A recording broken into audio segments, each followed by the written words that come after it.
कश्मीर में जो कुछ हुआ था उसके बाद 140 करोड़ हिंदुस्तानियों का खून खौल रहा था। हर कोई यह जान रहा था कि अब कुछ बड़ा होगा और अब भारत ने पाकिस्तान को असली चोट दी है। एक ऐसी चोट जिसमें ना टैंक चलाया गया, ना मिसाइल गिराई गई, ना 2016 जैसी सर्जिकल स्ट्राइक हुई और ना 2019 जैसी बालाकोट एयर स्ट्राइक। इस बार भारत ने वो युद्ध शुरू किया है जो खून तो नहीं बहाएगा, लेकिन प्यास की तड़फ से पाकिस्तान को झकझोर कर रख देगा। और नतीजा, पाकिस्तान में अब चूल्हे नहीं जलेंगे, पाकिस्तान में बच्चे प्यास से तड़पेंगे, नौकरियां खत्म हो जाएंगी, कारखाने बंद हो जाएंगे, अस्पताल ठप हो जाएंगे, कराची लाहौर जैसे शहर अंधेरे में डूब जाएंगे, सब्जियों के दाम आसमान छुएंगे, खेत सूखेंगे, किसान भूख से तड़पेंगे, जनता सड़कों पर होगी। मौत गोली से नहीं, प्यास से आएगी। भारत ने पाकिस्तान से उस युद्ध की शुरुआत की है जहां खून तो नहीं बहेगा, लेकिन प्यास की तड़प से पाकिस्तान सूख कर मर जाएगा, क्योंकि इस बार वार वाटर स्ट्राइक से है। इंडिया वर्सेस पाकिस्तान में वॉर जो है वो वाटर स्ट्राइक की है। इंसाफ की धार में भारत का पहला प्रहार, वो प्रहार जो इतिहास में प्यास से लिखा जाएगा, वो प्रहार जो पाकिस्तान की रीढ़ पर ऐसा वार है जिसकी गूंज सदियों तक सुनाई पड़ी। पहलगाम में दरअसल जब पाकिस्तान समर्थित आतंकवादियों द्वारा हिंदुओं का नरसंहार हुआ तो यह भारत के सब्र का आखिरी बिंदु था।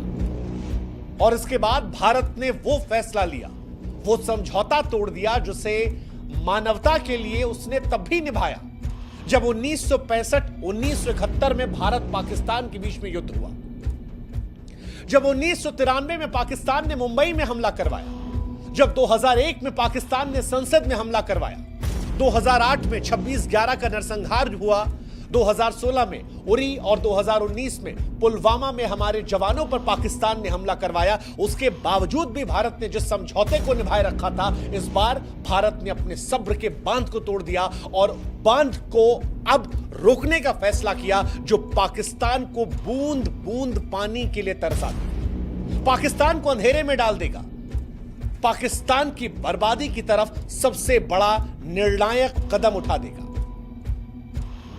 भारत ने 5 निर्णायक कदमों के जरिए पाकिस्तान को कूटनीतिक, आर्थिक और रणनीतिक मोर्चों पर खरीद लिया है। 5 फैसले लिए, पंच मारा है। पहला, अटारी बॉर्डर बंद कर दिया है, जिसका मतलब है कि द्विपक्षीय व्यापार, यानी अब भारत से पाकिस्तान में कोई व्यापार नहीं, आवागमन बंद। वो जो बॉर्डर पर हिंदुस्तान पाकिस्तान करते थे वो सब खत्म। दूसरा, सिंधु जल समझौता, जिसे पाकिस्तान की जीवन रेखा कहा जाता है, उस पर प्रहार। तीसरा, भारत में पाकिस्तानी उच्चायोग को बंद कर दिया, कहा सामान पैक करो, यहां से निकलो। भारत दुनिया के सामने पाकिस्तान को दिखाना चाहता है कि यह आतंकवाद समर्थित देश है, वो देश जो आतंकवाद को भारत में प्रायोजित करवाता है, और अब भारत पाकिस्तान से कोई रिश्ता नहीं रखेगा। पाकिस्तान हाई कमीशन को भारत से निकलने का आदेश जारी कर दिया गया है, कोई कूटनीतिक रिश्ता नहीं होगा। और यह बहुत बड़ा फैसला है दुनिया के लिए मैसेज देने के लिए कि पाकिस्तान आतंकवादियों को सपोर्ट करता है। पाकिस्तान के अधिकारियों को 7 दिन में दिल्ली से वापस जाना पड़ेगा। पाकिस्तान के जो नागरिक हैं उन पर भी प्रतिबंध लगा दिया गया है। 48 घंटों में उन्हें भारत छोड़ने का आदेश दिया गया है। जितने वीजा थे सब कैंसिल, अब कोई पाकिस्तानी हिंदुस्तान में नहीं आएगा। लेकिन इन सब के बीच सबसे घातक रहा सिंधु जल समझौते का रद्द होना, जिसे वाटर स्ट्राइक कहा जाता है। और यह भारत और पाकिस्तान के बीच में पहले जल युद्ध की शुरुआत है। इससे पहले कि बताएं कि पाकिस्तान बर्बाद कैसे होगा, आपको समझा देते हैं कि सिंधु जल समझौता है क्या। सिंधु नदी और उसकी सहायक नदियां, जिसमें झेलम और चिनाब का नाम है, पाकिस्तान की जीवन रेखा है।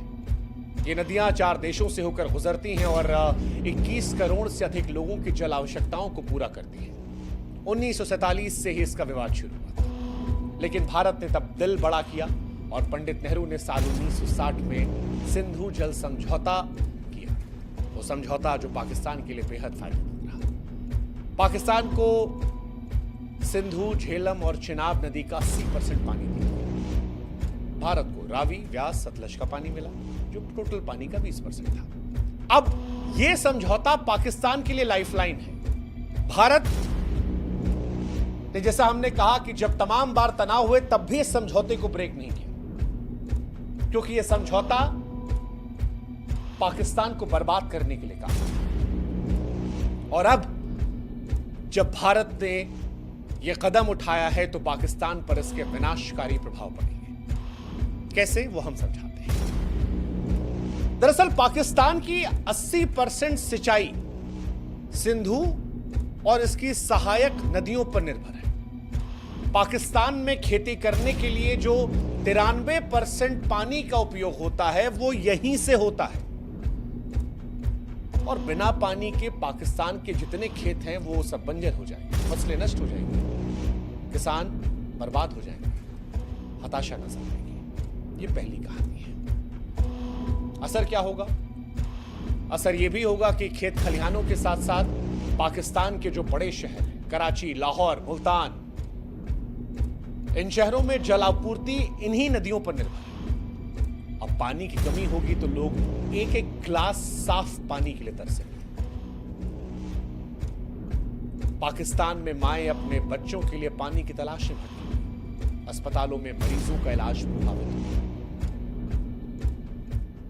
तीसरा, पाकिस्तान अंधेरे में डूब जाएगा।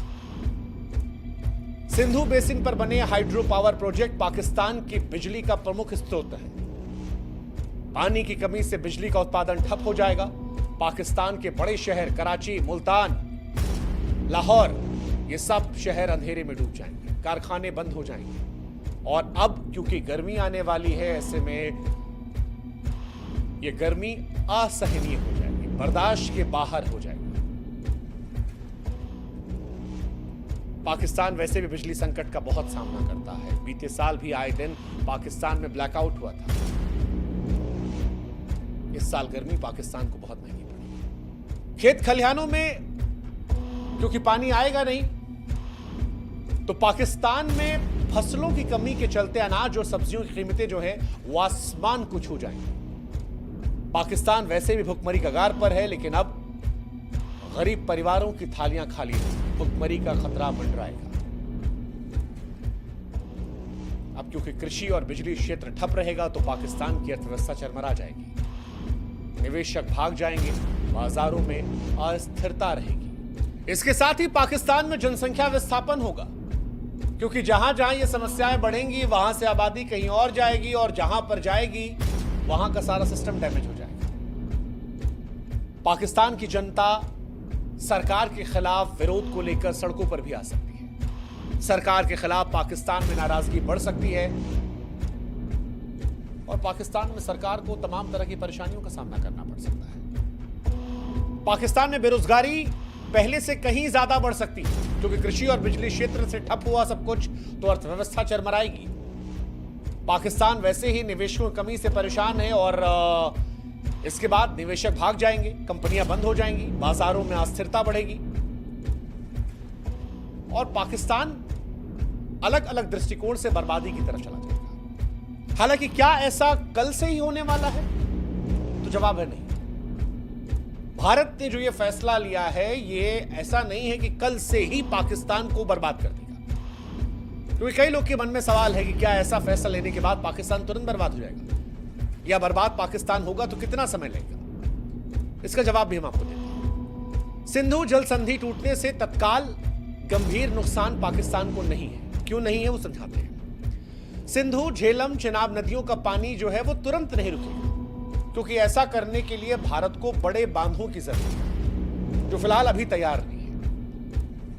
इसके अलावा पाकिस्तान के पास तारबेला, मंगल जैसे जलाशय भूजल है, जो कुछ महीनों तक कृषि, पानी, बिजली की जरूरतों को पूरा कर सकते हैं। एक, भारत ने फैसला आतंकवाद के दृष्टिकोण से लिया है, लेकिन पाकिस्तान भी इसके बाद छाती पीटने विश्व बैंक और अंतर्राष्ट्रीय समुदायों के पास जाएगा, मानवता की दुहाई देगा, आवाम को बचाने की अपील करेगा और अंतर्राष्ट्रीय समुदाय के जरिए भारत पर दबाव डलवाने की कोशिश करेगा। हालांकि भारत की सरकार ने जब यह फैसला लिया है तो वो इसके परिणामों से वाकिफ रही होगी कि क्या हो सकता है। तीसरा, पाकिस्तान बारिश या ग्लेशियर पिघलने से बच सकता है, क्योंकि ऐसा रहा तो नदियों में पानी बना रहेगा। पाकिस्तान जो छोटे छोटे नहरें हैं, जलाशय है, भूजल है, उनका इस्तेमाल करके तत्कालिक तौर पर परेशान नहीं, ये बात सच है। तुरंत खतरा नहीं है पाकिस्तान पर, लेकिन एक सच जो है वो ये कि हर पाकिस्तानी के दिल में भविष्य को लेकर डर रहेगा। पाकिस्तानियों में अनिश्चितता बनी रहेगी और जब भी लंबे समय में भारत पूरा पानी रोकने की क्षमता बनाएगा, तब पाकिस्तान में असली संकट आएगा। खेती का संकट, नौकरी का संकट, रोजगार का संकट, बिजली का संकट, बर्बादी का संकट, भूख का संकट, और इन सबसे चीखें। अभी ये सिर्फ डर है जो चुपके से पाकिस्तान में खरीद रहा है, लेकिन भारत ने कश्मीर के पहलगाम में जो कुछ देखा, जो कुछ सुना, जो कुछ जाना, उससे जो डर पैदा हुआ, जो गुस्सा पैदा हुआ, जो नफरत आई, उसके बाद मानो पाकिस्तान को स्पष्ट संदेश देने का मन बना गया है कि भारत ना हमास जैसी हरकत बर्दाश्त करेगा और ना पहले जैसी खामोशी। अगर हमला हमास जैसा होगा तो पाकिस्तान को जवाब इजराइल जैसा मिलेगा। और इसीलिए हम कह रहे हैं कि चाहे एयर स्ट्राइक हो या सर्जिकल स्ट्राइक, उससे कहीं ज्यादा भारी ये वाटर स्ट्राइक होगी, क्योंकि ये वाटर स्ट्राइक न केवल पाकिस्तान को झकझोरेगी बल्कि विश्व को भारत की दृढ़ता का संदेश देगी और भविष्य में सुनिश्चित करेगी कि पाकिस्तान ऐसी कोई हिमाकत करने के पहले 10,000 मर्तबा सोचे, अपनी आवाम को लेकर सोचे कि क्या वो अपनी आवाम को यूं मरने के लिए छोड़ देगा। इंसानियत के दृष्टिकोण से भारत के उठाए कदम शायद बहुत कठोर हैं, लेकिन वो जो एक मशहूर शेर है कि मुख्तसर सा गुरूर भी जरूरी है जिंदगी में जीने के लिए, ज्यादा झुककर मिलो तो दुनिया पीठ को पायदान समझ लेती है। पाकिस्तान ने भारत की इंसानियत का बड़ा गलत इस्तेमाल किया है और अब भारत के लिए यह बताना जरूरी है कि हो अगर जिंदा तो जिंदा नजर आना जरूरी है। यह संदेश है तमाम लोगों के लिए जो भारत की संवेदनशीलता का नाजायज फायदा उठाते हैं। उम्मीद करते हैं कि इस बार प्रहार इतना घातक होगा कि भविष्य में कोई भी देश हिमाकत करने के पहले 1000 मर्तबा सोचेगा। ये शायद उन लोगों को भी सच्ची श्रद्धांजलि होगी जो कश्मीर को जन्नत समझ के वहां पर लुत्फ उठाने गए थे। वो लोग जो अपने हनीमून पर गए थे, या वो जो कहीं नौकरी करने के बाद चंद पैसे बचाकर जिंदगी की थोड़ी खुशियां ढूंढने गए थे और उन्हें बेरहम मौत दे दी गई क्योंकि वो हिंदू थे। हिंदुस्तान गोली नहीं चलाएगा, युद्ध खून से नहीं लड़ेगा, लेकिन इस बार वॉर पानी का होगा, प्यास का होगा, और पाकिस्तान इस बार प्यास की तरफ से झकझोर जाएगा। इंसाफ की धार, ये भारत का पहला प्रहार है जो इतिहास में प्यास में लिखा जाएगा।